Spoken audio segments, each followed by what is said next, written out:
Une raffinerie de pétrole près de Moscou frappée ce jeudi matin par une attaque de drones ukrainiens. C'est la deuxième fois cette semaine que l'infrastructure est touchée. Les ministres de la Défense de l'OTAN se réunissent à Bruxelles pour discuter d'une version 3.0 de l'Alliance où l'Europe serait moins dépendante des États-Unis.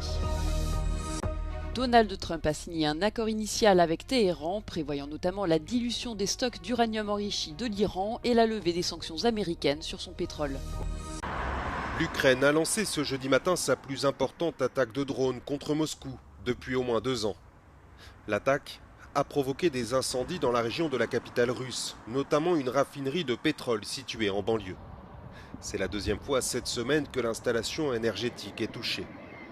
Environ 180 drones ont été interceptés par les défenses aériennes, a déclaré sur Telegram le maire de Moscou, évoquant une attaque massive. Le gouverneur de la région a également déclaré que des débris de drones avaient provoqué un incendie dans un centre commercial du sud-est de Moscou et qu'un immeuble résidentiel avait également été touché. Sur le réseau X, le président ukrainien Volodymyr Zelensky a confirmé l'attaque contre la raffinerie, la qualifiant de réponse tout à fait justifiée aux frappes russes sur les villes et communautés de son pays. Kiev se prépare à muscler ses ripostes en produisant des missiles de croisière afin d'atteindre des cibles en profondeur dans le territoire russe. Mais l'Ukraine continue d'être durement frappée. D'après son armée, au cours de la nuit de mercredi à jeudi, la Russie a lancé 7 missiles balistiques et près de 240 drones sur son territoire, visant notamment une infrastructure énergétique dans la région de Poltava. Le secrétaire américain à la Défense, Pete Hegseth, et le secrétaire général de l'OTAN, Mark Rutte, ont promu la doctrine OTAN 3.0 qui prévoit une défense européenne renforcée lors d'une réunion des ministres de la Défense à Bruxelles. Cette doctrine vise à renforcer l'OTAN. Elle prévoit 3 axes: réduire la dépendance de l'Europe vis-à-vis des États-Unis, augmenter les investissements dans la défense et consolider la base industrielle. Mark Rutte réitère son engagement à construire une Europe plus forte au sein d'une OTAN plus forte, tandis que le chef du Pentagone exhorte les Européens à prendre les rênes pour défendre leur propre continent. NATO 3.0 is post-Cold War recognition that it needs to go back to a real hardline military alliance that has real military capabilities capable of deterring right here on the continent and taking the lead for the conventional defense of Europe, which you have led on and other nations are stepping up to do. À son arrivée, le secrétaire général de l'OTAN s'est félicité de l'accord conclu entre les États-Unis et l'Iran. I think President Trump struck a good deal. It is important because what this deal does is degrade the nuclear capability. This is what the US did through this, basically from the end of February, making sure that the nuclear capability is degraded in Iran. The same when it comes to the ballistic missile capability, which is posing a threat not only to the Middle East, but also to Europe and other parts of the world, but also to restore the freedom of navigation. Les dirigeants des États membres de l'OTAN se réuniront le mois prochain à Ankara à un moment critique pour la sécurité européenne.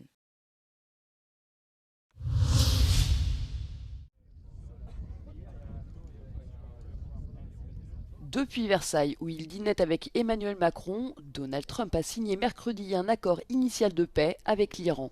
Le document prévoit la dilution par Téhéran de ses stocks d'uranium hautement enrichi au terme d'une période de négociation de 60 jours. En contrepartie, Washington s'engage à lever ses sanctions sur le pétrole iranien avec effet immédiat, permettant à l'Iran de reprendre ses ventes de brut sur les marchés internationaux.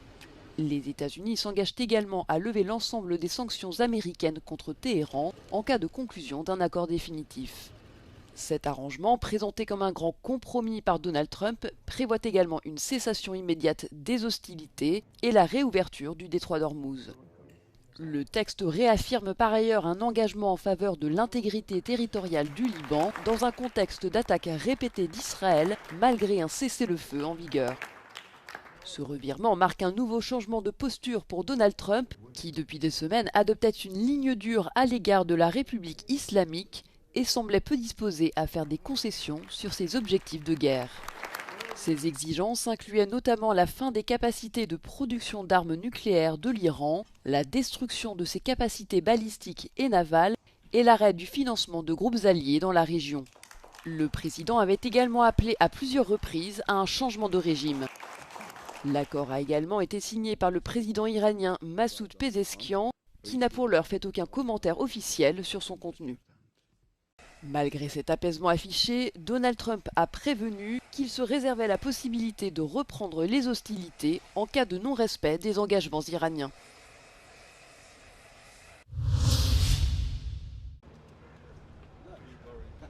Face à la dégradation de l'environnement sécuritaire en Europe, la Pologne et l'Allemagne renforcent leur coopération militaire. Les ministres de la Défense des deux pays ont signé à Varsovie un nouvel accord bilatéral destiné à approfondir leur collaboration dans plusieurs domaines stratégiques. Ce texte intervient au moment où Varsovie et Berlin célèbrent les 35 ans du traité de bon voisinage et d'amitié qui avait marqué le rapprochement entre les deux pays après la guerre froide. Le nouvel accord remplace le cadre de coopération signé en 2011. Il prévoit notamment un renforcement des exercices militaires conjoints, une meilleure mobilité des forces armées et le développement d'infrastructures logistiques communes. La coopération portera également sur la sécurité maritime, en particulier en mer Baltique, ainsi que sur la cybersécurité et l'utilisation de l'espace. En revanche, contrairement au traité de défense signé entre la Pologne et la France en 2025, ce nouvel accord avec l'Allemagne ne comprend aucune garantie mutuelle de sécurité en cas d'agression. L'intelligence artificielle bouleverse de plus en plus le monde universitaire européen. Son adoption rapide modifie la façon dont les étudiants effectuent leurs recherches et acquièrent des connaissances. Mais les inquiétudes dépassent largement le cadre des études. De nombreux jeunes s'interrogent désormais sur l'impact de l'IA sur leur avenir professionnel, alors que certains métiers considérés comme stables sont en pleine transformation.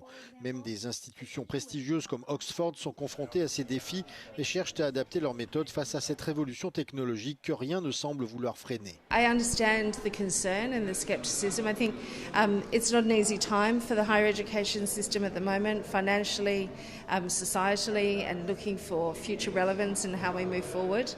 But I think, as one of my fellow panellists said, education has been ripe for reform for a long time. There's things that we know we need to address, assessment, the way we admit students to university, all of those things need to be looked at. And maybe AI is not the answer, but maybe it's the push we all needed to actually address some of those big issues.